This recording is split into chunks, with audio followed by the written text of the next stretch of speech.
Hello, Purdue fans, and welcome to another episode of Boiler Banter. I am Brandon Brown, joined as always by Dustin Schutte.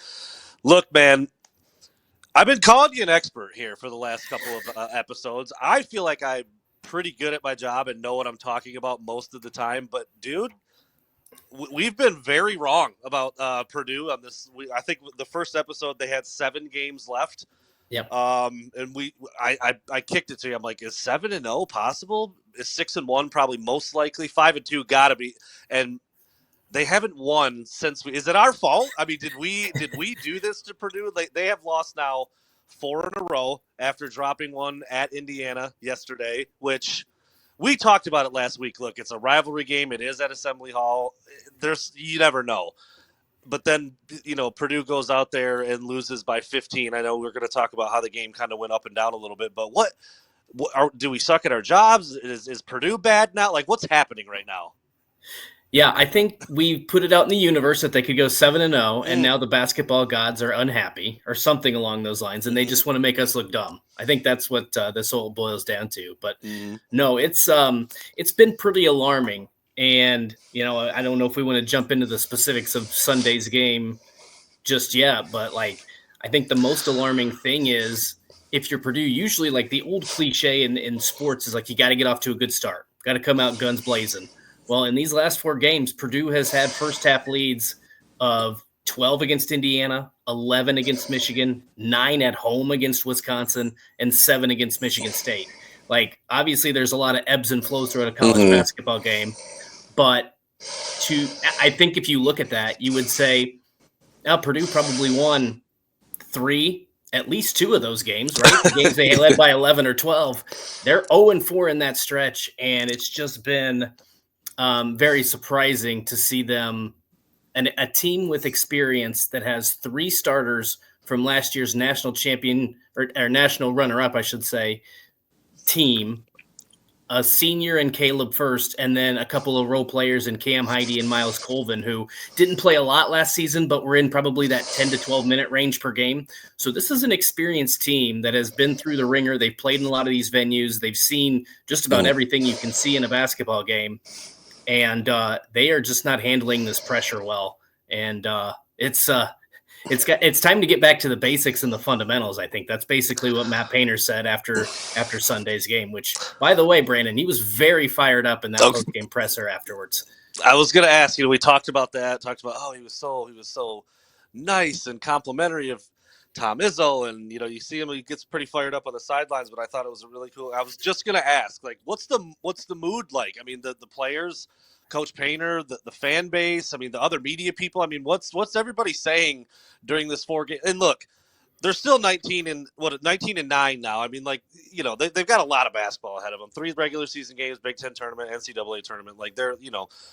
But this is unprecedented for this season. What's the mood like around the program right now with all those people that that are around Purdue basketball all the time? Yeah, so I think from a fan's perspective, I think when you have the level of success Purdue has had recently, the expectation is to win the Big Ten and to then get a top 4 seed in the NCAA tournament. So right now, when you're in the middle of a 4-game losing streak, which hasn't happened since the 2019-20 season, there's a little bit of panic. There's a little bit of meltdown happening on social media, right? And I'm not saying it's justified, but I think it's understandable, knowing how good this team is, how experienced it is. So we'll get that one out of the way. I think Purdue fans are a little bit worried. This looks like a team that could potentially lose on the first day of the NCAA tournament. Just 2 weeks ago, they were a number 2 seed in the NCAA tournament when the selection committee kind of unveiled their bracket. But now they're kind of trending. They were a 4 seed last week, and I would bet they're probably on the 5 or maybe even the 6 line right now. So that's a cause for concern. What's been interesting to me, though, Brandon, is and this was kind of a microcosm on Sunday, was Matt Painter after the game talked about this team's composure, concentration, lack of ability to kind of fight through. And he said this after the Wisconsin game, they gave us a lesson in maturity. And what was surprising to me was Indiana came out of the gate and they were throwing the first punches. They led that game early, 19-13. And the crowd was into it. There was a lot of excitement. they were able to fight through that. They were able to get through that initial punch and then close the half. I think it was a 24-6 run, whatever the numbers were. But after being down 19-13, they led 37-25 at half. Like, so you're feeling pretty good. You say, okay, early in this game, we faced some adversity. They were hitting some shots. We weren't making enough plays, and we found ourselves down 6. But we were able to dig out of that hole, and we were able to have a really strong ending to that half on both ends of the floor. And then immediately it goes away. Braden Smith has some turnovers early in that second half. They knock down a three-pointer. Indiana's able to get some transition baskets. And in the blink of an eye, like that 12-point lead got down to 5. Matt Painter calls timeout. And then all of a sudden, Purdue gets a bucket on the next end. So you think, okay, they got a bucket. They'll get some momentum back. It's back up to whatever, 7 points, 8 points, whatever the lead was. But then after that basket, they scored 1 point over like the next 8 minutes. And at one point, we're outscored 28-3 in the second half. Like it just snowballed. Mm. So I guess what I'm saying is like, it's one thing if you get beat out of the game. If Indiana would have won that game by 15 points and it would have looked like it did in the first 9 minutes of that first half, you kind of think, okay, Indiana just came out more ready. They were more prepared. They had better legs. They had 9 days. They were locked in. They played great basketball from start to finish. But I think the frustrating thing is Purdue had the composure and the mental toughness and the concentration to fight through that initial push. And then something just happened where it spiraled and snowballed out of control. And I don't think anybody had any answers. Like to me, so this is a locker room issue. And I don't mean that guys are like fighting or there's finger pointing or anything like that. I'm not in there. I don't know. But this is, to me, it's guys not trusting one another. It's getting too upset when the whistle isn't going to go your way. Like on the road in the Big Ten, you're not going to get a favorable whistle. That's just not how it's going to go. And so I think there's maybe a little bit of that going on where there's too much focus on what the officiating's like. There's guys that are kind of throwing their hands up defensively when guys miss assignments. They're trying to win the game on one play every single possession. And that's just not how you win. Yeah. So I think that those are some of the biggest issues facing this team right now. And I think that's what's been so surprising about this current 4-game stretch. Well, I had to admit to you when we started recording, I was at a wedding brunch yesterday afternoon, so I only caught the last maybe 10 minutes of the game or so in preparation for us to talk today. And you kind of filled me in and told me about the first half, and I couldn't believe that it went the way you described it. I just, when I saw the final score and I watched how the game ended, I just assumed Indiana kind of controlled it from the start to finish. And so, yeah, your point I think is a valid one. I wanted to ask, because you hear about this all the time. Rarely do you focus and talk about the opposite, which seems to be happening for Purdue. But you hear about every year teams getting hot at the right time, right at the end of the season. You finish strong, you make a little run in your conference tournament maybe, and those are the teams that seem to do some damage heading into the NCAA tournament. And you said it, and I don't know if we don't want to put that. Maybe we'll do the opposite thing. We'll try to put this out in the universe and make something else happen. But is there legitimate concern that something's wrong right now and that it won't be rectified or fixed by the time tournament time starts?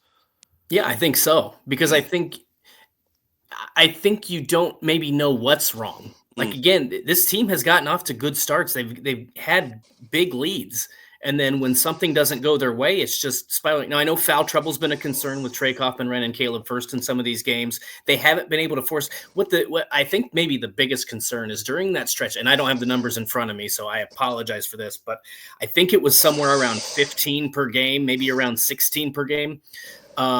During that 11 wins in 12 game stretch, Purdue was forcing teams into like 15.8 turnovers per game or something. I think that ended up being the final number.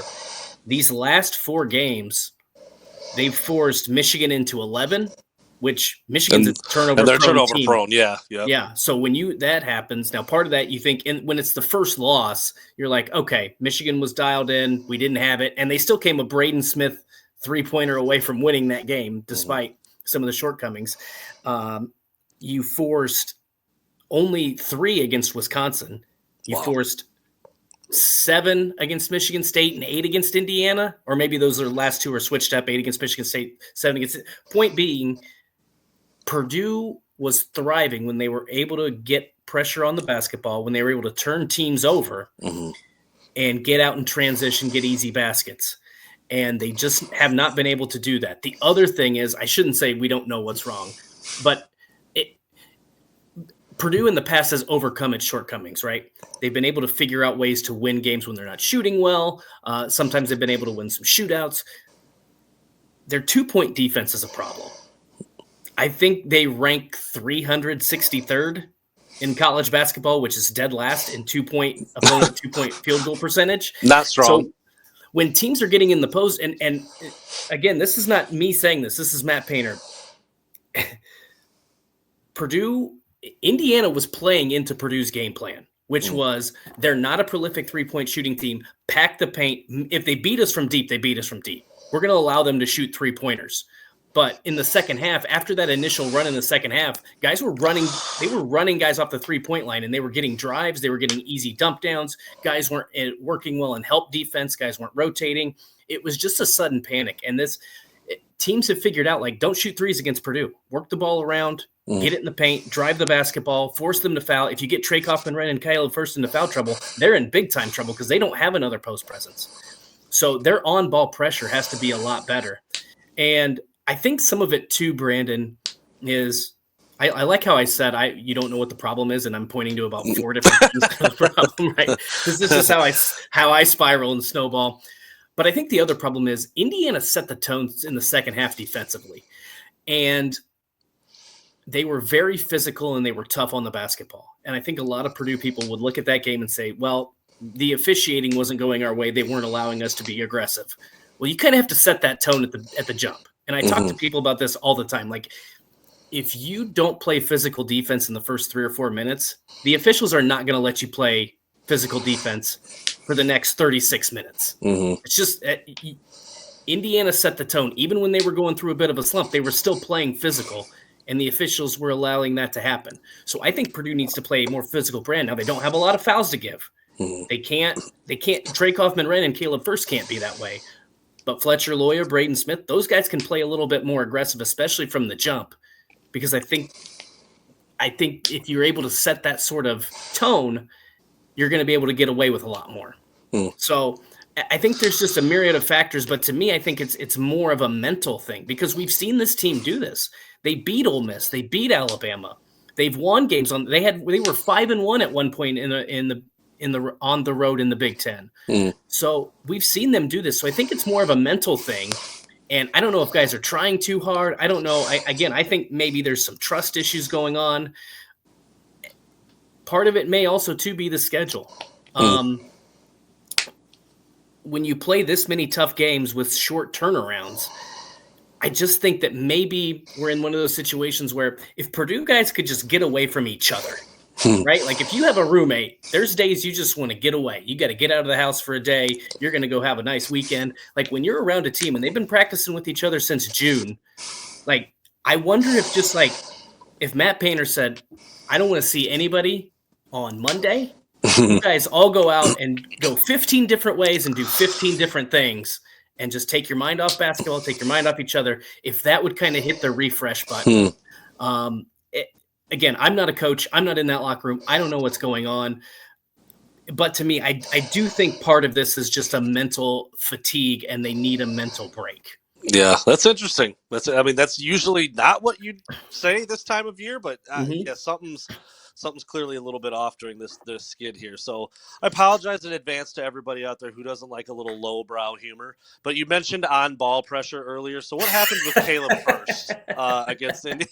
I like that segue. I like that segue. No, obviously this doesn't need a 20-minute breakdown, but there was a little kerfuffle between was it Anthony Leal, you said, I think, and Caleb First, and of course the Purdue fan base sees it one way, the Indiana fan base sees it completely differently. Just break it down for everybody out there who may not have seen it or doesn't know exactly what we're laughing about right now. Yeah, so early in that game when they were going for a rebound, I think it was 2 minutes in. It was less than 3 minutes into the game. Basically, there was a missed shot, and both First and Leal were trying to go for the rebound, boxing each other out. And they got tangled up, and Leal kind of aggressively boxed him out. Like it could have been potentially a personal foul because I don't know if it was a legal box out. Now, I'm not the expert on that. But and it looked like Caleb first maybe kind of grabbed Leal's arm as he was falling down and went to the ground. And then as Leal gets up and he's running away, his foot just happened to hit Caleb first in the, as my fiance calls it, the Boilermakers. Oh, there you go. Like that. So I'm going to steal that term from her. He got kicked in the Boilermakers, and it was called a personal foul in the court. They went to review it. They said it was no flagrant foul, but not only that, they downgraded it from a personal foul and said it was a play on. So I don't understand. Wow. I didn't think you could rescind a personal foul. Like I thought that was like the baseline. Yeah. So I don't know what happened. I don't know what happened there as to how they could rescind it, but nonetheless, there was no flagrant foul call. And what's interesting is a few weeks ago when Purdue played Wisconsin, Kamari McGee got ejected for essentially the same play. And it didn't look intentional then when he got Trey Kaufman-Renn in the Boilermakers. He was trying to fight off a screen, but his arm kind of came through the wrong way and he was ejected. Like that's the precedent for that. And no flagrant foul call, wasn't a basketball play. And I don't think Purdue fans necessarily wanted to see Leal. Well, they did because it's Purdue, Indiana. But I think they would have been okay if it was just an F1. But then later in the game, Trey Kaufman-Renn is trying to shoot a jump hook. And in his motion, he hits I think it was Trey Galloway with an elbow and gets called for a flagrant one, making a basketball play. So I think that there's just that inconsistency that didn't sit well with Purdue fans in that game. Looked like he poor first. He got his crotch used as a starting block on the track and field. Right. I mean, it was clear that his foot was there, and then he extended it for it was. I don't have a dog in the fight. I'm not a Purdue fan. I'm not. He did it on purpose. It was pretty clear. It wasn't horribly egregious, but to have it not even be a flagrant and then to also remove the foul completely that's pretty bizarre. That is pretty bizarre. And like you said, then you'll see a very natural basketball play happen and there happens to be contact and guys get flagrant. Yeah, it's a little bit strange. So like I said, it was making the rounds on social a little bit. I know we were both the Indiana site and you are doing a little bit with it today, and it's been received very differently by the fan base. So I just thought we would touch on that for a moment. So all right, now you've got Purdue in the middle of this 4-game skid. They're welcoming UCLA to Mackey on Friday. UCLA hadn't won a game east of the Rocky Mountains until they beat Indiana, which again, here Indiana's been up and down. Now Purdue's on this weird little skid. They play each other. You see what happens. So, I mean, I don't know what Matt Painter's message is at this point, but he's got to be about pulling his hair out, just trying to find a way to get back into the win column. What will it take against a pretty good UCLA team that seems to be playing better right now than maybe earlier in the year? Well, the thing that I think was interesting about Matt Painter, and he was adamant about this, a lot of people said that this was pointing the finger, but I think he's just calling it like it is. And I'm going to go back to the Michigan State game because when they were getting a lot of lobs at the basket, and Painter was asked about that in the postgame, he said, "Yeah, that's on me. We didn't practice that. We did not prepare for that. And he took full responsibility for that. He didn't." Against Indiana, he was basically, it seemed like he said something to the effect of everything we run has a purpose. Every role we have has a purpose. It's not a free-for-all, which makes me think that at times guys were doing what they wanted and not, this is why I say I think there's a trust issue somewhere along the line. Guys were kind of just doing what they wanted. They would get Trey Kaufman-Renn the ball and he would, even when he was double teamed, would try to go to the basket, and instead of kicking it out for an open three, which Purdue's a pretty decent three-point shooting team, he would try to fight his way to the basket and get a low percentage shot. Braden was trying to force too much, and he's been trying to do this the last couple games, tries to force too much, and it results in a turnover. He's not playing on 2 feet. So to me, it's just play simple, make the simple plays. And that's what he said. It's if you're double teamed in the post, kick it out. It's a simple basketball play. Make the right pass, make the right read. Whether or not your teammate is 0 for 10 or 5 for 5, if he's wide open, get him the basketball because we trust our shooters around here.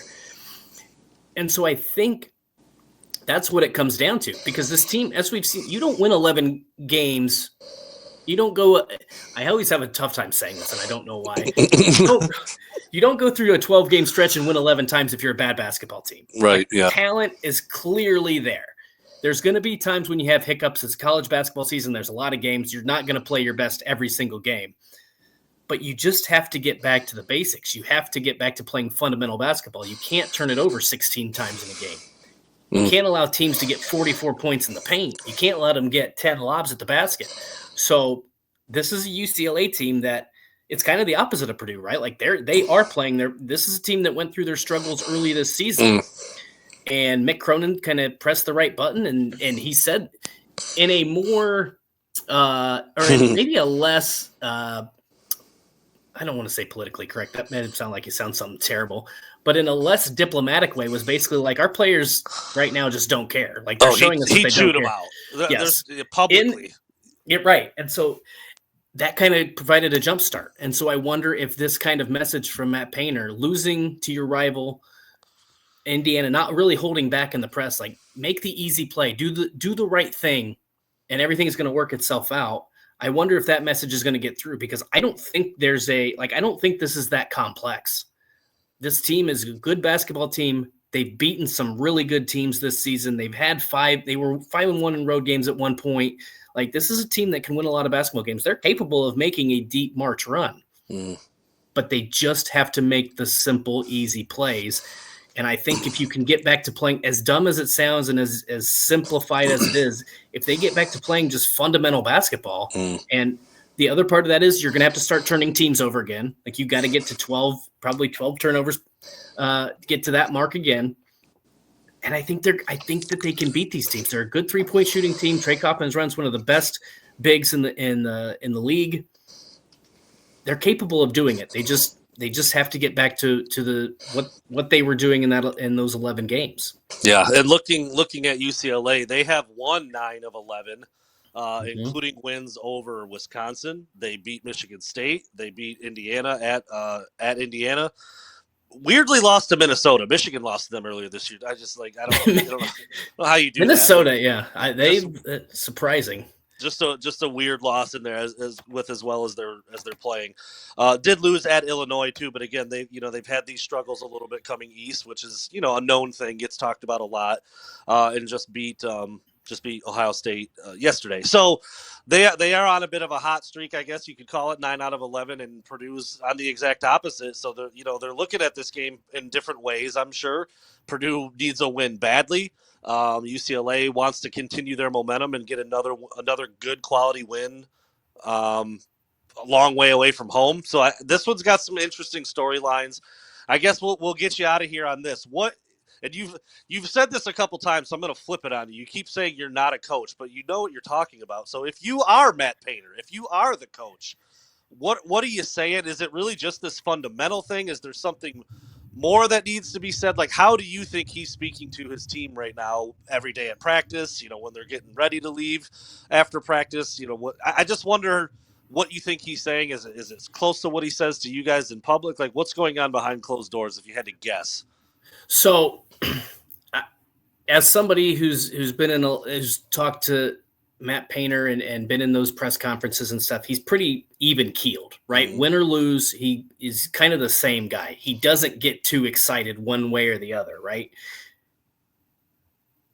Sunday was a completely different story. I mean, he wasn't like pounding his fist on the table, but he was smacking the table. He was gesturing, like he was very visibly frustrated. He was raising his voice. And that just doesn't happen. You don't see that from him. So I think the nice guy, Matt Painter, who was trying to get this team through that 3-game stretch, went out the window. Like, I think he's going to start being harder on guys this week until they can get it figured out, because clearly what's happened the last couple games has not worked. And so I think that the frustration is boiling over. And again, I don't think it's not from like a talent standpoint. It's not like these guys are not trying. It's just got to be frustrating. Like, right. You have kids, Brandon. I don't. So I don't know if I can make this comparison. But I have one, and he's plenty. Kid. Yeah, there you go. Okay. Yeah. So when you tell your child to clean their room, and you have to keep telling them. How frustrating does it get? Like, and so I think that's a little bit of what's happening here. Like, and I think the complex that Painter's coming to is like, everything I'm telling you is what we were doing when we were winning basketball games. I was just going to say, especially when you've seen him clean his room perfectly before. Yeah, exactly. Yeah. So why are we not doing these things? Why are you guys panicking? This is a team that, as he mentioned, they've won 2 Big Ten championships. They've won a Big Ten tournament. They got to the Final Four. They got to the national championship game. They know what it takes. They've been in these environments. And so I think the frustrating part for him is like, you have smart guys who have been in a lot of these situations and they're not making the right basketball play. And it's just like, how many times do I have to tell you that when you just do the right thing, we're going to put ourselves in position to win basketball games? And I'm not saying they'd be 4-0, but I think at least you feel a little bit better about what's happening. And I think you probably win 2 of those games, right? Maybe you beat Wisconsin. Maybe you get that win at Michigan, or maybe you beat Indiana on the road. Like, I think Purdue is more talented than Indiana. I think Purdue is I don't know, Wisconsin's sneaky good. I think Purdue's probably – Michigan's tough. I think that they're probably about even. Nonetheless, I think if you just do that, you're 2-2 during this stretch, and everything's perfectly fine. And the one last thing I'll say, too, is like, people who are panicking, I think if Purdue just gets a win, I think they'll be fine. I think they just need to get that confidence back. But I also say this. Now, the Indiana loss was the worst of the 4 just because of how it unfolded. But if you kind of spread these losses around, if they had won 2 games in January, then lost to Michigan State, win 3 games, and then you lose to Wisconsin, and then you win another 1 or 2 games, and then you lose to Michigan State, I don't know that we're having the same conversation. But it's the fact that it's been the same story these last 4 games, and that's why people are kind of panicking, because what's coming up? The Big Ten tournament and the NCAA tournament, and people don't want to see Purdue lose to a double-digit seed again. Yeah, that's what I say. I mean, like I said, you hear it all the time. Teams get hot, they make runs. Teams can also get cold and get bounced before they should. So obviously Purdue fans hoping that doesn't happen. And like I said, there's still quite a bit of basketball to figure this thing out. And there, it's the same guys, the same talented, smart, experienced guys. So yeah, like I said, Painter, he's got to just be beside himself at times. Like I said, I mean, you've touched on it a bunch. Like, just make it simpler. And it sounds so easy, but I mean, obviously college basketball is not easy. And, Purdue didn't expect to lose these 4 games in a row, but here we are. All right. They've got UCLA on Friday. Do we want to say they should win? I mean, are we stopping that tail at this point? I'm going to stop that tail, because I think the last couple games I've said, like, I think it's a better thing for Purdue that they, like, entering the Indiana game. I didn't necessarily think this about Michigan State, because Michigan State's really good and it's a tough place to play. But going into the Indiana game, it's like Purdue's lost 3 straight. They're going to want to figure it out against their rival. Like, I think there's no good thing from losing 3 straight, but I think it bodes better for Purdue, because they're going to be more motivated to get this thing on the right track. After what we saw, I don't know that that's the case. Like, I don't know that it's good for Purdue that they've lost 4 straight, right? Like, yeah. I have no idea what's going to happen in this game against UCLA. And the crazy thing, Brandon, is after the first 10 minutes, maybe even after the first half, it's not like you can look at this and say, okay, Purdue's back, because it's been the second halves where they've really, or the second part of the first half where they've really just let leads slip away and haven't been able to recover. So I don't think at any point in that game until the buzzer sounds, if Purdue's winning, you're still not going to feel comfortable until the final buzzer sounds. I mean, unless they just blitz them like they did against Michigan or Nebraska or Northwestern earlier this season, you're not going to feel comfortable at any point, because this team has shown in the last 20 minutes they just can't make the right plays. Yeah, that's wild. It was funny. Earlier you said, on these 4 games that they've lost, you said, like, maybe they could have won this one. Maybe they could have won all 4. And I'm thinking that's kind of like a homer take, don't you think? But they were damn near double-digit leads in all of them. Like, right, exactly. You're right. Nothing feels safe at this point, probably, and it's amazing how you go from, like, what you were saying. Okay, 2 losses in a row. Oh, it's a wake-up call. Let's get this 3 games in a row. You're like, all right, this is a good thing. Get this, and now 4 games. You're like, enough of this. Like, when are they going to win again? Like, what is happening? Like, the attitude and the mood just changes so much around each one. And I don't want to even throw it out there, but Friday needs to be a dub for them. I UCLA think coming across the country. As I said, they're still. I think that win against Indiana, I think, is still their only win. This far away from home. So we shall see. We will be back on Monday again to talk about. I mean, it's got to be a win, dude. I'll say it. I'm not the one covering Purdue on a daily basis. Yeah, That's you. there you go. So I'll take the blame if I screw it up again. But he is Dustin Schutte. I'm Brandon Brown. Another 30 solid minutes of Purdue basketball talk, and maybe we'll have something better to talk about on Monday. So thanks everybody out there for listening, and we'll be back next week.